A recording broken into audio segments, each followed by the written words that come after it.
What's up, you guys? Welcome to today's video. Today's video is going to be another story time. Now, if this is the first video that you are seeing me, please go down to the description box down below and watch other videos just to kind of get some backstory here.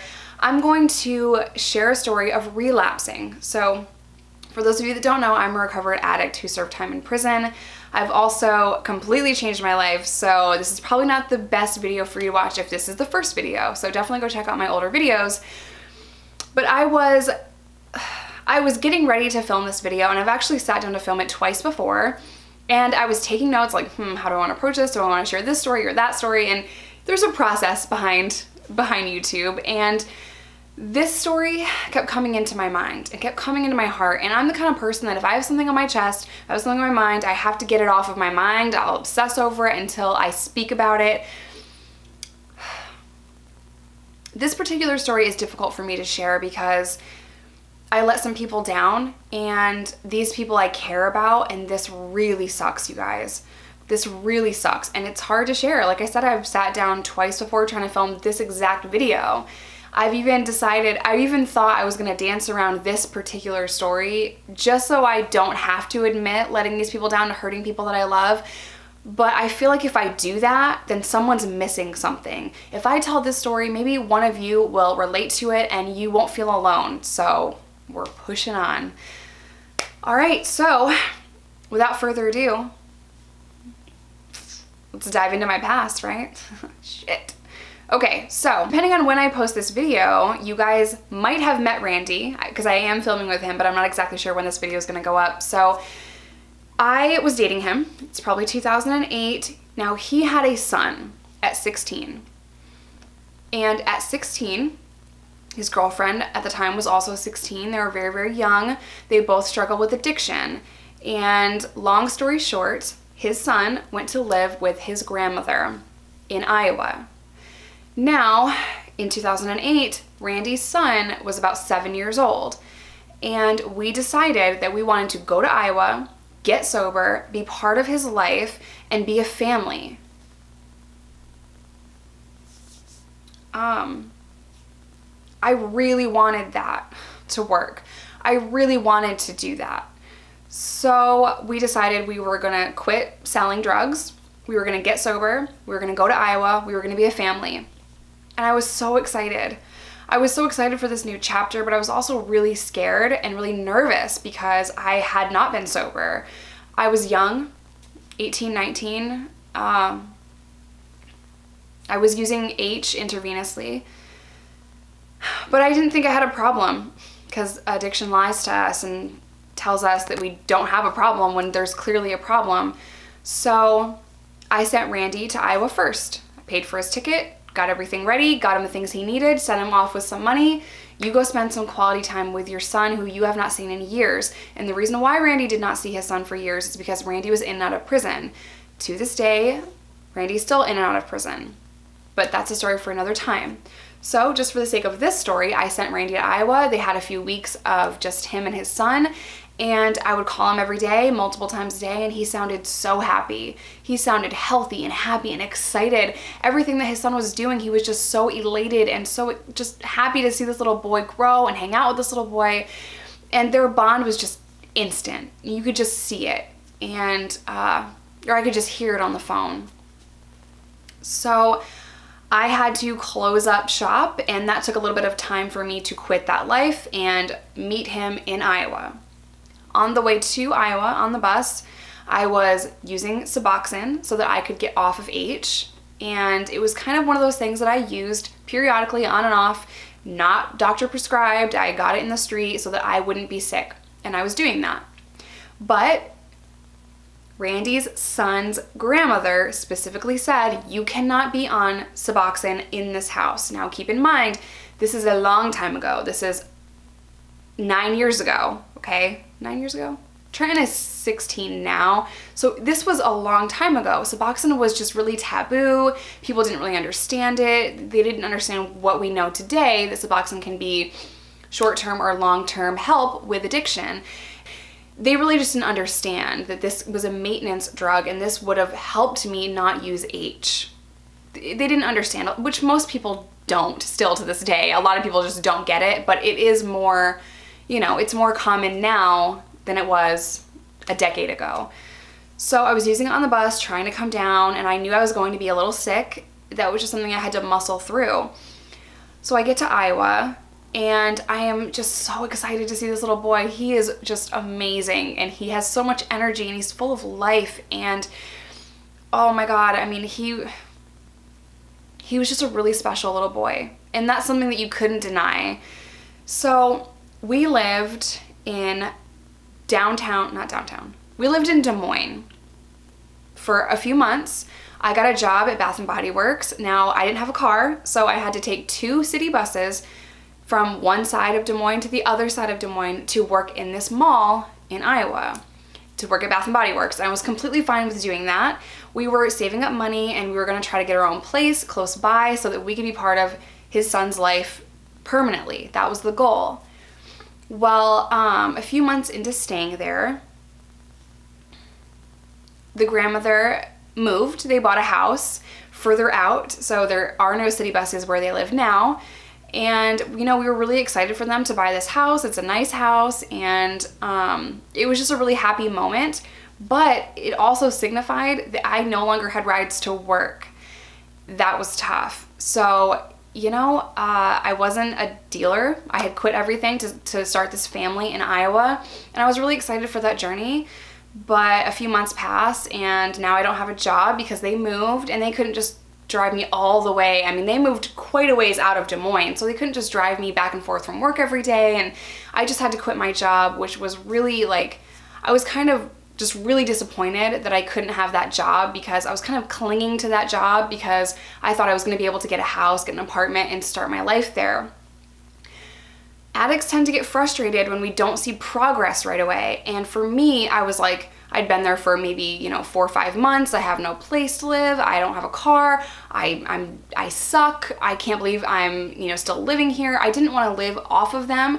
I wanted to provide for myself, and I wanted to have my own place. And it was just really something that, for me, I wasn't okay with. Like, it was really, really bothering me. However, the grandparents, they were completely okay with it because they wanted us to be part of his son's life. So they didn't make me feel uncomfortable. This was my own insecurities. I wanted to have my own place. I didn't want to, you know, continue to eat their food and not pay bills, and it just bothered me personally.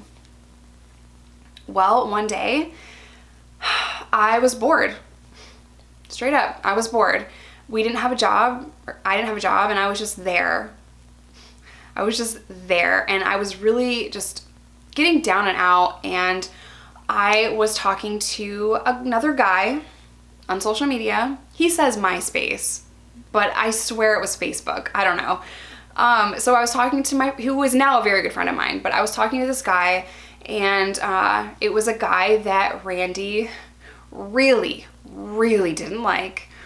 So they have a bad history, and I knew that, but this guy is gorgeous, you guys, okay? And I am like, I'm an asshole. I'm bored. I'm talking to this really gorgeous guy on social media, even though I know my boyfriend hates him, okay? Hates him. And Randy sees that. He sees my phone, which is like one of those sidekick phones. He sees it, and he's mad. He's mad, you guys. He's mad, he's mad, he's mad. I was like, I kind of flirting with him, not really, but just the fact that I was talking to him really pissed Randy off, which justifiably so. Like, he hates this guy and like whatever. Like, I wasn't the best girlfriend. So Randy and I got into a fight. It was a really bad fight. He's yelling at me, I'm yelling at him. His son is upstairs, and this is just part of a codependent, dysfunctional relationship. Randy pushed me. And I know that sharing this story is going to upset him because he feels really bad about this, and he's apologized to me. I don't even know how many times for putting hands on me, but I reacted in my usual violent way. I hit him, and I packed my stuff. Because if something got too inconvenient for me, I would leave. But this time, you gave me just cause. You put your hands on me, I am leaving. It is never okay to put your hands on a woman, ever. And I will never allow a man to put his hands on me. So even though I didn't want to leave, I had to make a point. You're not going to put your hands on me. So I left. And I remember calling the cab to go to this bus station, and I was upset. I didn't want to tell Randy's son that I was leaving. I wanted Randy to have to deal with that because it was something that was too inconvenient for me. I didn't want to hurt his feelings. I didn't want my mind changed. I knew if I saw his little face, I would change my mind and I would stay there and I would allow that abuse to continue, and I couldn't, and I wouldn't do it. So I made Randy tell him, and I just left. Got in a cab, I left, I went to a bus station. My friend picked me up in Binghamton, and my addiction spiraled back out of control. The first 10 minutes I'm in New York, I scored and I was using, but I tried not to use intravenously for a little while. Now my friend who picked me up at the bus station, he might have driven me back to his house. I'm not really exactly sure, but I was homeless at this time. I had to stay at my cousin's house, which is not a good place. I crashed on his couch. I crashed with a couple of friends of mine, and I was just kind of Kurt Cobaining it, right? I didn't want to call my dealer because I didn't want to get put back on. I didn't want to be a dealer. I didn't want to. Like, I wanted to quit that life. I really did. But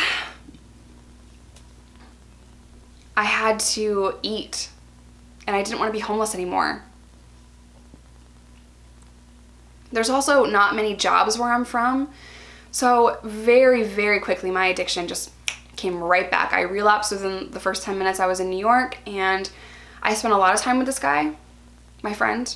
His name is Vinny. I think he said it's okay that I use his name. His name is Vinny. Him and I are very, very good friends, and he called me out on my shit. And no one else did at that time, but he called me out because he saw the track marks on my arms. And he's like, you need to get it together. You need to get help. You need to stop. What are you doing? And I didn't appreciate it. I didn't like it. You weren't going to tell me what to do. And I stopped hanging out with Vinny. I got really, really like bad in my addiction. Randy was calling me every day, like upset that I was there, really upset. The grandparents told me that Randy was crying almost every day. I mean, he was so upset that he had lost me. But I didn't care. I didn't care. I was still really angry at him. And now, keep in mind, I said I was homeless. I was crashing with my friends, and that is where I met my runner. I mean, I knew him before, but we reconnected because I was staying at this girl's house. I would stay on the couch. My runner would stay on the floor, and my runner would come in, and he would take cocaine and make it crack. And I loved the chemistry behind it, and I loved the whole process of making crack. I didn't smoke it, but I just liked the science behind it. And I would watch him do that for hours. Finally, I had enough of being homeless. I had enough of being around these people. I had enough of not having my own space. And I decided that I'm gonna be a dealer again. Make that call to my guy, I get put back on, and I am in it deep. I don't quit selling drugs until October 20th, 2011, when I got arrested in Arkansas. So my addiction had just this deep hold on me. I relapsed so many times, you guys. I have relapsed after having a week sober, 2 months sober, 6 months sober. Every time I got out of jail, I'd go right back to using. I'd even use in jail. For me, in my journey, relapsing was just part of it. It was just part of my story, and it was hard. I let down so many people. I have hurt my family. I've hurt my friends. I've hurt my loved ones. My sister would have this recurring dream of coming in the house and seeing me dead. Everyone was just stressed and nervous and afraid for my life, and I didn't see it. I was in a complete fog.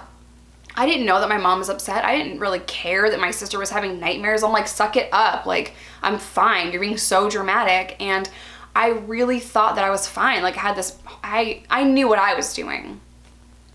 But drugs just make it like, I didn't really see the reality of it until I was pregnant in a jail 1,300 miles away from home. That's when I finally saw it. That was my moment. So hope is that you guys will understand that sometimes relapsing is just part of our journey. I don't want you guys to beat yourself up over it. I get hundreds of messages all the time about how horrible you guys feel if you were sober and then you relapsed. As long as there is a pulse in your body, there is hope for recovery. So please reach out for help. I'm gonna end today's video here, but I just can't end it without saying that if you are in active addiction, please get help. Please reach out for help. If I can get sober, anyone can get sober. And if you've relapsed, it's okay. It's okay. Sometimes relapsing is just part of it, but that's okay. It's just another stepping stone in your journey. You can get sober, you can recover, and addiction is not a death sentence. I love you guys. Stay safe, stay sober, and I will see you in my next video.